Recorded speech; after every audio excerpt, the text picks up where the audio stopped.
Okay, we're just before 7 o'clock. This is the very first live stream that I've ever done. So I'm Dean with Dean's Woodworking. Welcome to my shop. We're going to talk a little bit about SWAT, and then I'm going to answer some questions that have come in on videos.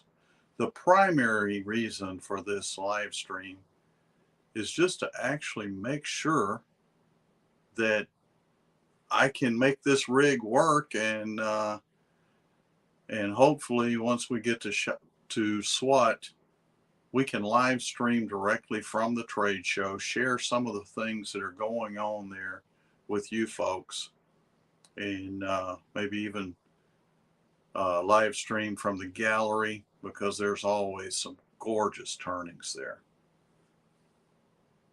So it looks like we're straight up 7 o'clock. So again, I'm Dean with Dean's Woodworking. Welcome to the shop. Let's go ahead and get started. Tonight I wanted to talk about SWAT. If you've never been to the SWAT symposium in Waco, Texas, you owe it to yourself, if at all possible, to try and make the trip. For some folks that have been to a whole lot more symposiums than I have, I keep hearing it's the best one in the country. Now, you may have one that you think is better, and I can't argue that point because I've probably not been to that one.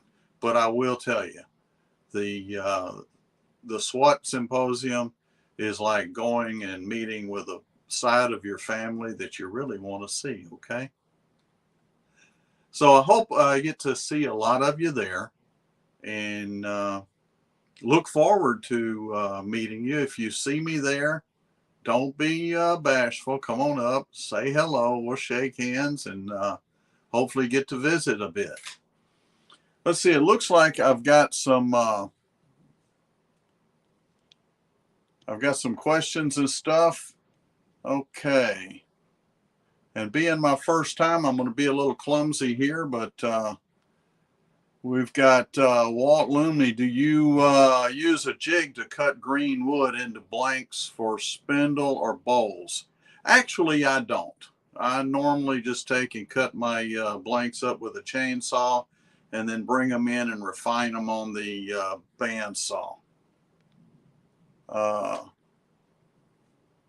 Niatic River says he's headed to Waco tomorrow. Well, we'll see you there, buddy. Got a lot of folks saying hi. Lynn's Handcrafted Wood Signs. Bill Miller from Missouri. Chris Nielsen. My buddy Doug Miller at Wood Spun Round. If you guys hadn't been over and seen Doug's YouTube site, make sure you make that trip over there to Wood Spun Round. He's a great guy, and I know you'll enjoy watching his videos. Folks in Ohio,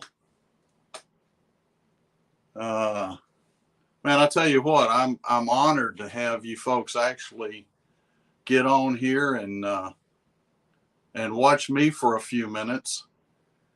Anytime you're doing something new, you never quite know how it's going to be received or how it's going to go. Would somebody give me a thumbs up or say hi or something if you can hear me and the image and the audio is coming over?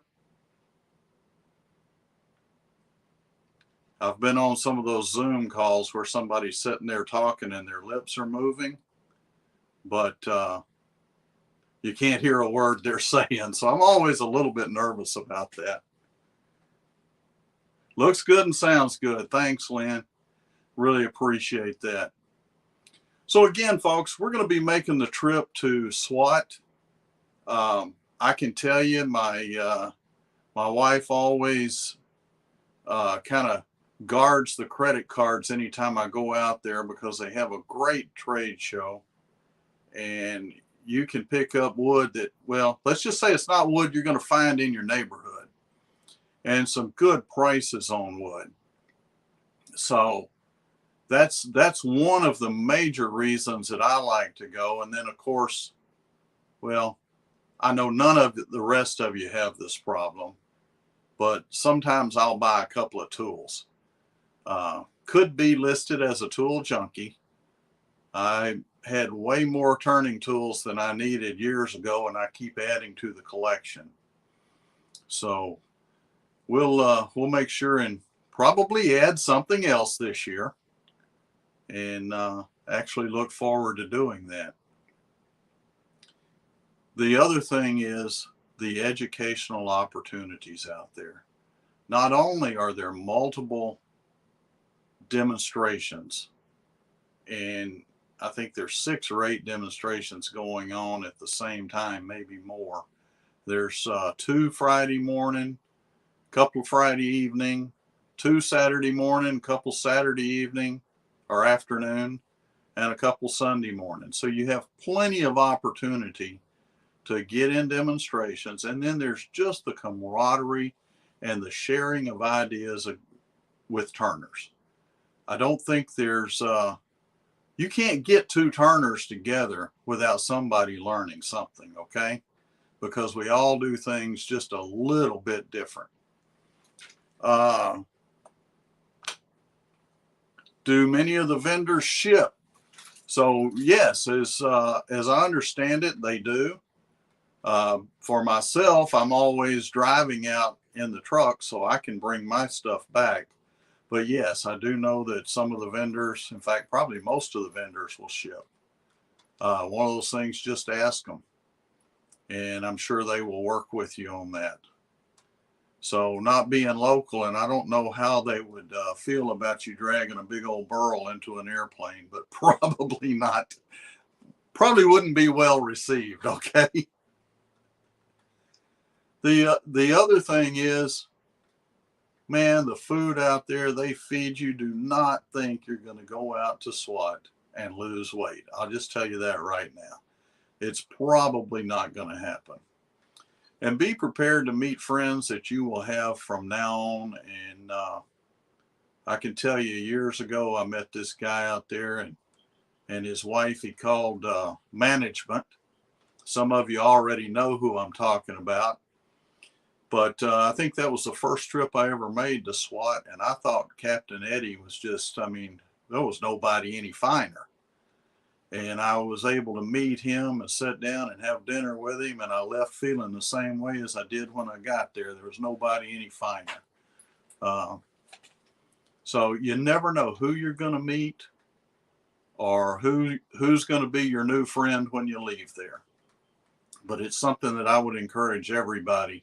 If you have an opportunity, go. And then I want to just wanted to take just a couple of minutes to talk about and answer some of the questions that I've received and go through some of those real quick. I don't want to make this a real long stream, but I did want to go over a few things. And if any of you have any questions, I'm doing this on the phone, so I'm trying to keep track of it, and it's just me out here. So sorry about that, but I think I learned a lesson. I need to turn my phone the other way because my finger goes right up in front of the camera every time I try to check the messages. So like I said, learning experience, okay? One of the questions I had by, or maybe it's more of a question here. Alejandro Perez. Excellent video as usual. Where did you get that racket-like sanding device? Is that replaceable? Where do you get those large disc sanders? Well, what he's referring to is this little device right here. And it's Velcro both sides. So you can take well, this one holds 3-inch. You take your 3-inch sanding disc, put right there and replace them. And you can hold 4 on there so you can put your 4 most used grits. And I promise you, I will be buying a couple of more of these when I get to SWAT. And I don't remember the vendor's name that was selling these, but I promise you one thing. I will find them when I'm out there, and I will put their name, who it is, in the description on this live stream, okay? So thank you, Alejandro, for that question. Um, then I had a lot of questions on the recent video I did on the ring tool. Now, guys, let me tell you a little bit about that ring tool. I was at an estate sale, and this thing's sitting there on the table. I've used some hook tools and different things, but I did not have that particular ring tool. If you didn't see that, what we're talking about is a Robert Sorby ring tool. And I looked at it and I'm thinking, well, you know, for that price, why not take it home? So I bought it. And the very first time I used it, I said, well, I'm just going to turn the video on and share the experience with you folks. So when you look at that video, you're looking at the absolute first time I ever made a cut with that ring tool. And I made a bowl, and I was pretty impressed with the smoothness of the cut. And I had a few concerns. The shaft was a little small, so we're picking up a little vibration as the further you get out across the tool rest. And the one thing that I had a lot of questions on was the vibration. Well, the larger, you just grab one of these bowl gouges here. The larger your shaft, and this is a 5/8 shaft, the larger your shaft, the further you can extend it out over that tool rest. Now, you take a little 3/8 shaft, if you get much more than about 1.5 inches, 1.75 inches, you're going to start picking up chatter. As you get on one like this, 5/8, you might be able to get out there 3 inches, depending on your cut, depending on the tool. And that was my one concern with that tool, is as I got further over the tool rest, I started picking up a little chatter. Thanks, Vince. So Natick River, and I'm probably not saying that correctly, said that Vince is the one that has those sanding pads. And I do believe you're right. I knew he was one of the three, and I couldn't remember which one I bought them from, because I usually buy, there's 3 guys out there normally that sell sanding supplies and sandpaper. And of course, I try to buy something from each one of them each year. And so somebody else asked me, how does that compare to the ball mill tool that you made? And some of you may have not seen that, but that's a ball mill, typically used for milling metal, that I made a turning tool out of. And it's a great hollowing tool because it's got a larger shaft. It'll reach further out there. And just like the ring tool, both tools do a slicing cut, so you get a real smooth finish.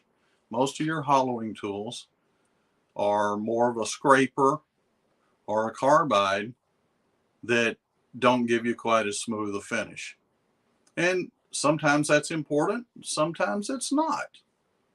So just wanted to bring that up. And I had one more question on that ring tool. Can you use it on end grain bowls or side grain bowls? Absolutely not. That tool is for end grain only.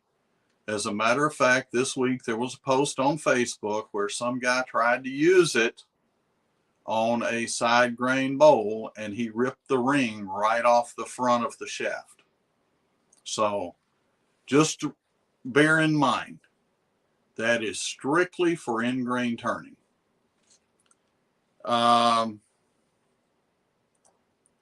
Let's see. Oh, John from New Jersey. Man, I love a challenge. And John just put one up. He says you can make a ring tool from a wrench. Well, you guys know what's going to happen now. I'm going to have to give that a whirl.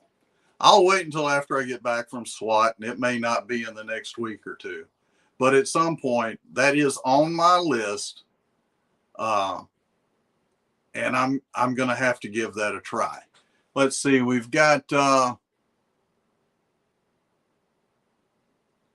My eyes are too poor to read the name, and I'll probably mess it up.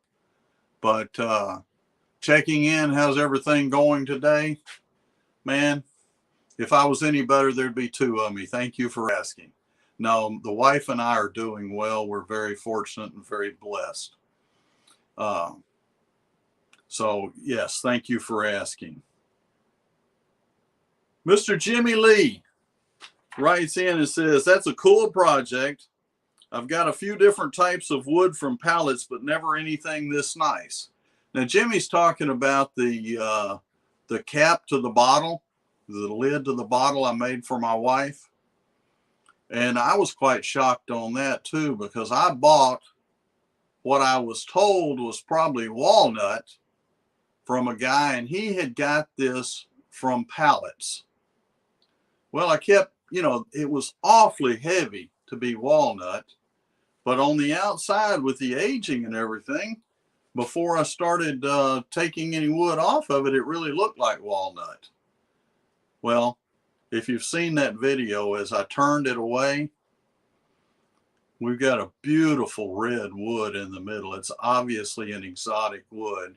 And at some point, that pallet came from a country that was plentiful, and they had plenty of it, so they used it for making pallets. I just wish I'd have got a truckload of it, because it is gorgeous stuff and extremely dense. He also goes on to thank me about telling him about Worldwide Wood Turners. Folks, if you're a wood turner and you have availability on Wednesday nights, I encourage you to go to worldwidewoodturners.org around 6 o'clock. Click on Join the Meeting. There's no fee for membership. There's no initiation process or forms to fill out. You just come on in and grab yourself a seat and talk wood turning with the rest of us. Usually around 7 o'clock, we'll have a demonstration. It's always a member, and man, I tell you what, there is a tremendous amount of talent in that group. So you never know what you're going to learn. But I promise you, if you're a wood turner, you'll enjoy Wednesday night.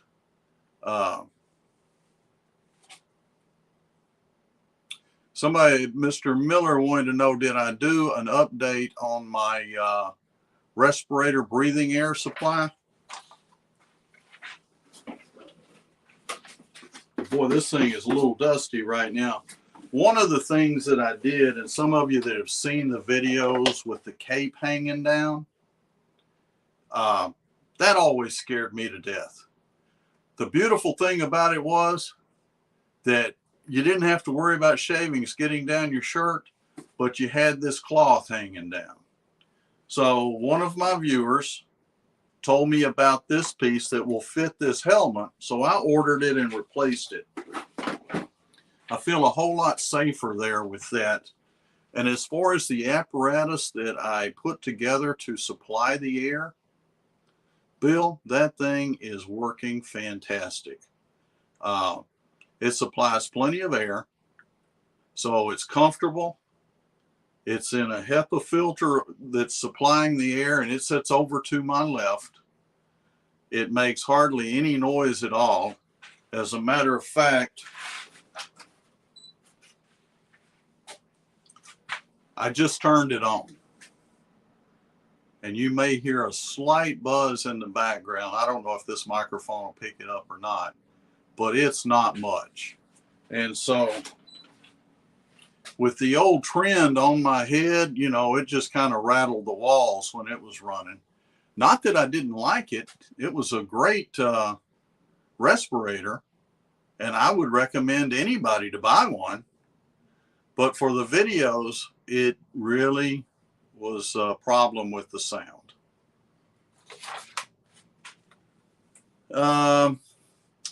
Let's see. We got another one, Pat Coe. Great video, just getting into turning bowls. You've answered a lot of questions, a bit off topic, but what speed are you turning And do you have a video of what speed to turn? Folks, I went ahead and put this one in because I get that question so many times. What speed do you turn?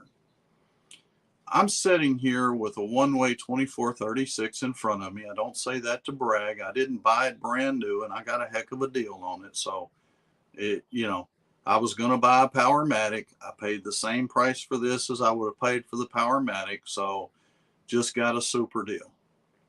But this lathe weighs over 1,000 pounds the way it sits.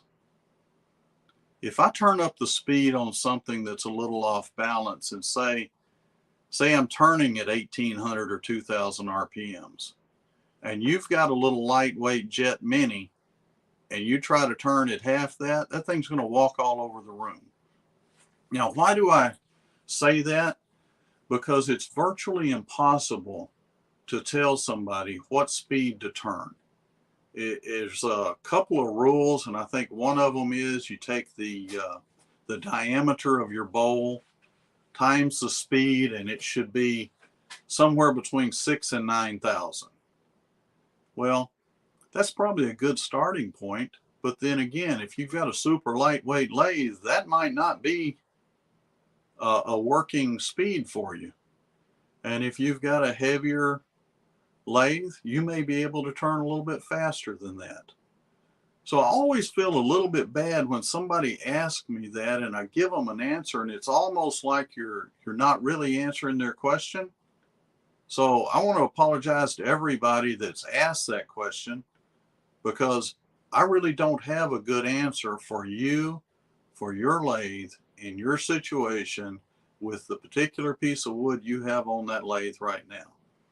If I did, I promise you, I would share it with you and do so immediately. And let's see, we've got a couple more questions here. So one of the things I recommended was, again, if you're new to turning, get in a wood turning club. There are so many people that are so knowledgeable about wood turning, and you're going to find them at the local wood turning club.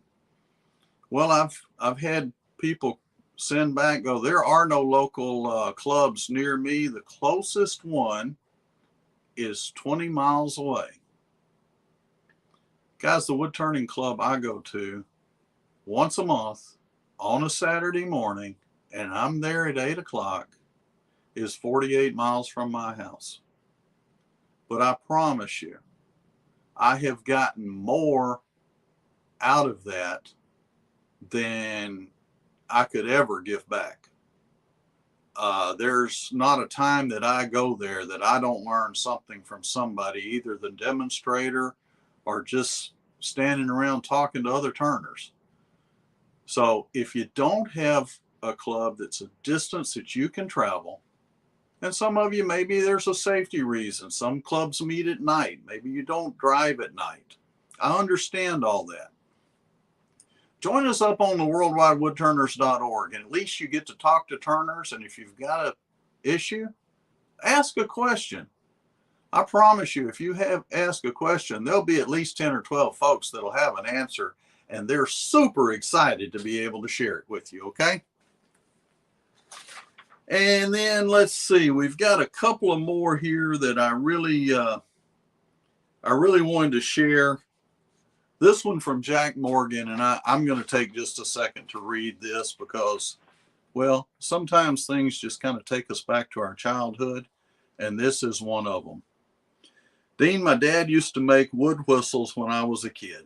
This is replying to the whistle video that I did. Rule number 1, never run with a whistle in your mouth. Don't ask me how I know, LOL. He used to use sweet gum and black gum saplings just as the sap rises in the spring, because at that time only will the bark slip off the wood easily. He carved the V notch, then pushed the wood out of the bark and made a longer notch in the wood, just stopping short of the end. Then he pushed it back together, and when it all dried, the bark never came off. Guys, my grandfather used to make those for me when I was a kid and taught me how to make them. So yeah, that brought back some memories. And Jack, thank you for sharing that with us. Appreciate that. And then there's one more. And many of you have been watching my channel since it started. And you probably remember, I said it so many times, I kind of felt bad, like I was repeating myself all the time. But my goal was to entertain, educate, and motivate folks to get back in their shop. And hopefully my videos are doing that. And if they are, I feel like I'm a tremendous success. And if they're not, you folks let me know. I'll try harder, okay? I've got this one other last statement in question. And of course, with the thought of educate and entertain and motivate being the thought, this gentleman watched the video that I did on making a wig stand. And I put that out some time ago, and I would encourage everybody, if you have the ability to turn wig stands, get out in your shop, make a few, and take them down to your local cancer center. Donate those to the ladies that are going to be needing them, and it'll make somebody's day just a little bit better, a little bit brighter.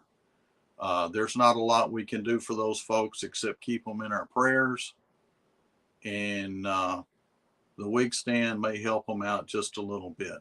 I've gotten some really nice feedback from folks that have received them, and I will continue to make them. As a matter of fact, I'm trying to get another batch together for October so that I can take down to the local cancer center. So let me read this. Brian Poor writes in and says, my wife has brain and lung cancer. After watching this, I decided to make her one. She loves it so now. I have made 5 more for donations to cancer patients. Hopefully it will make someone happy for a moment. Thank you for your info, Brian. Guys, every once in a while something gets to this old man, and that touches me in places that, well, it really touches me. Let me put it that way. Anytime we can do something to make another human's life a little bit better or a little bit brighter, it can't do anything but make us feel a little bit better and a little bit brighter as well.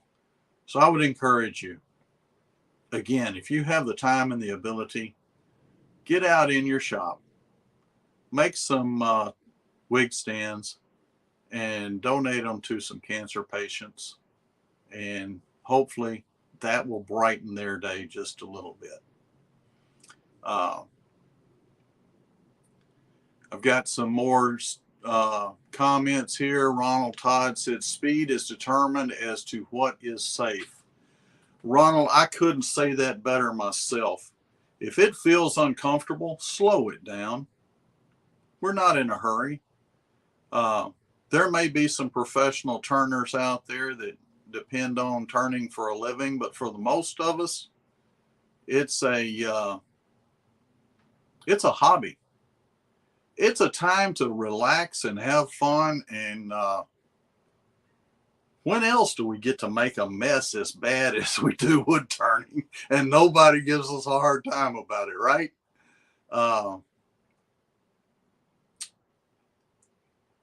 Yeah, here's a couple of other. Lynn says, if you can also grow out your hair and donate it. My son turned 25 today. He did it twice after my mom lost her battle with cancer. You know, the sad part is, Lynn, all of us have been affected by that horrific disease. If it's not one of our family members, it's certainly somebody we know. And again, if I can do anything to give back, I certainly want to do that. Folks, I can't thank you enough for tuning in and watching my live stream tonight. Hopefully this aired well, and if so, it'll be a good start to be able to do some things at SWAT, and that's exactly what I wanted to do And so let me know what you think, how it came out, if the audio's good, if the video's good. Just kind of put something down there in comments, and I guess this will be on YouTube as well. From what I understand, if StreamYard did what I think it's doing, it's recording it to YouTube. Again, like I said, I'm new to this. So with that, thank you all so much for tuning in. Stay safe. Thank you all for tuning in. Stay safe, stay healthy, and happy turning.